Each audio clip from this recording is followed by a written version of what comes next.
Was fitness always an integral role for you once you made the shift? I know you said you were overweight and then skinny Mobility. down. Mobility is, I think, that was the biggest thing for me. Mm-hmm. I don't think the gym was the big solution for me. It was feeling flexible in my own body, the ability to touch my toes, the ability to, be flexible, the ability to run. And the more you grow, the more you become sedentary and you adapt to a lifestyle that is slow. That's why I love to travel. It's all about fast speed, mobility, quick. And it also probably feeds the creativity with decision making.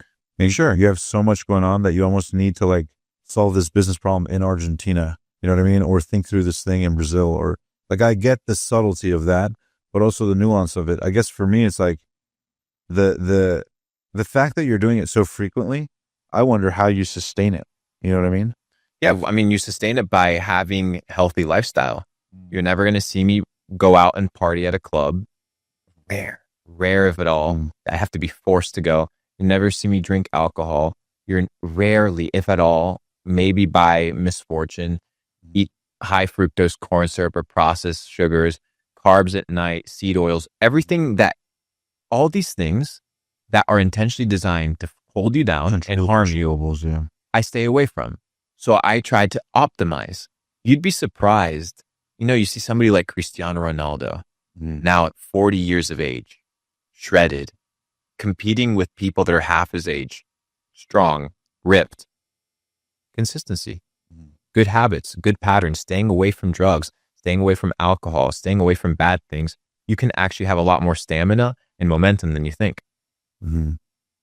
Do you think for you there's like ways you enhance it? I don't know about Adderall or tea. I already know you obviously probably don't do those things, but for you, is there any things you try or any things you do to supplement your focus day to day or your energy day to day? I think it all starts once again Yeah, with how you go to sleep. right. Your day only starts in accordance to how you finish it. So if it's shitty, cupcakes at night, donuts, coffee at 2 a.m, you're not going to wake up well. It's fine. If that's what you want to do, that's okay. So your day first starts with preparation, how you prepare yourself the night before. When you wake up, what is the most important thing to do? Oxygenate the brain, clean up, hydrate, move. Systems, yeah. Everything. 15-minute walk in the morning, chlorophyll, salt water, hydrate properly, clean, out the door, get some sun. Doesn't take you 2 hours, but what it does is it creates space. It creates my ability to move. It gives me my nutrition. It gives me my sun. Then I can go back and I begin to work. It's not very long. It takes me about 30, 40 minutes. I'm very fast. I'm very efficient, but I get to do things that I enjoy. And I create these small little habits that create kind of a structure in my life, even if there's chaos. I'll go on a walk any city that I'm in. Yeah. I can stretch for 15 minutes anywhere that I go. You saw me here in the back. We shipped in spring water. So I drink my spring water in the morning. So my routine is very simple. It's something I can sustain. A lot of people become overly ambitious. Yeah. And they add 19 things to their to-do list. I'm going to master this year. It's like, but you haven't mastered the basics. I'm still mastering the basics, bro. So like we hear a lot about your strengths. Like what are the things you actually struggle with? Because a lot of people see you give advice and have answers. What are the things that you find yourself kind of present day struggling with, dealing with, wrestling with? There's a couple things. The first thing is training people. Patience is the ultimate trait of a leader. Your ability to sit down with your people and take your time to explain the mission that you're trying to accomplish. Most leaders, most CEOs, most business owners, they don't take the time because you're busy. You want people to solve your problems. But one of my biggest hurdles in business has been to sit down with my people and to train them the right way. Mm-hmm. Abraham Lincoln famously said that if I had 6 hours to chop down a tree, I would spend the first 5 sharpening the axe. So many companies have a terrible onboarding system to new hires. They don't train their people. They don't invest in their people. They don't care about them. So once I realized that that was negative, what I had to do was begin to create incentives for people to thrive outside of me having to police them. And this comes from creating a vision map for how people can grow and scale inside of the organization. Something to look forward to. That's the first thing. The second thing is consistency. As a person that's dynamic, as a person that likes to create, the ability to hold onto one dream, one vision, one thought for an extended period of time becomes challenging. There's different types of entrepreneurs. There's entrepreneurs that thrive at launching companies, other entrepreneurs that are good at operating companies or scaling companies, exiting companies. Different people have different skills. I'm really good at launches. I'm really good at hype. I'm really good at marketing. I'm really good at build up.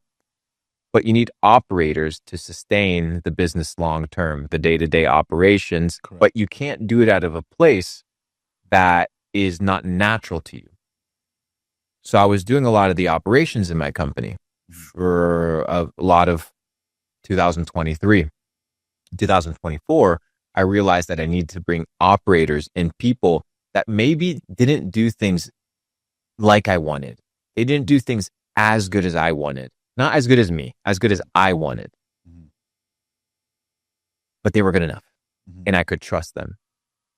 And understanding that I just had to ship product. Yeah, that's hard, especially when you're a quality controller. For sure. Because I interviewed John Paul DeJoria from Patron Tequila and Paul Mitchell Shampoo and Conditioner. This guy runs not one, but two multi-billion-dollar companies. I asked him, what's the biggest challenge? And he goes, Omar, the hardest thing is people. He goes, think about Walmart, right? Like they built this huge multi-billion-dollar company. And most of the employees there, not a lot of barriers to entry. You know what I mean? And so it's like, how do you build something massive that the average person can fulfill on? Because if it's so dependent on every person being at your level of quality or standard, you're going to lose your mind quality controlling, jump off a cliff. For sure. Especially when you're as attention to detailed as yourself. So letting go of that control, that's kind of what you mean?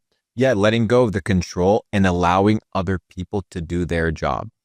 And Live that compromises the quality of the product at launch. You made a wrong hire. But that won't stop you from launching. Well, it depends. Is the mistake a $300,000 mistake versus a mistake that isn't as big as the salary that they're getting? It's all the opportunity cost. You know, I had a finance girl send $20,000 to a wrong crypto address.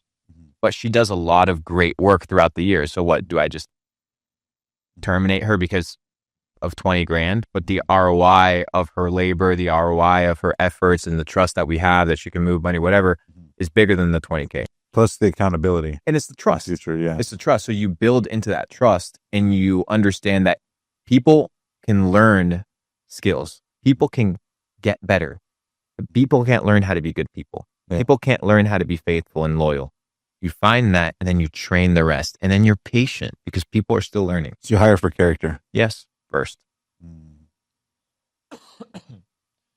Why would I hire for anything else if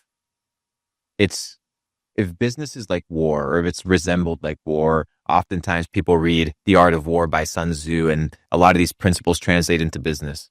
Why would I have somebody that when shit gets tough, when the enemy is at the door, they just turn around and run? Or let alone, even worse, go and work or fight for the enemy? I've had that. I've had partners go and partner with the enemy.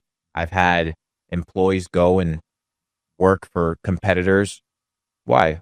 My inability to find people that were aligned to my mission, vision, and values. So integrity, loyalty is the key. And then from there, you can train everything else. Have you had any like major betrayals that like forced you to like level up or be even tighter on security, or for sure how you evaluate human interaction? Yeah, for sure. Security threats, definitely. Yeah. Bad business partners. Yeah, all of it, bro. The natural of being a video game character. Playing the game.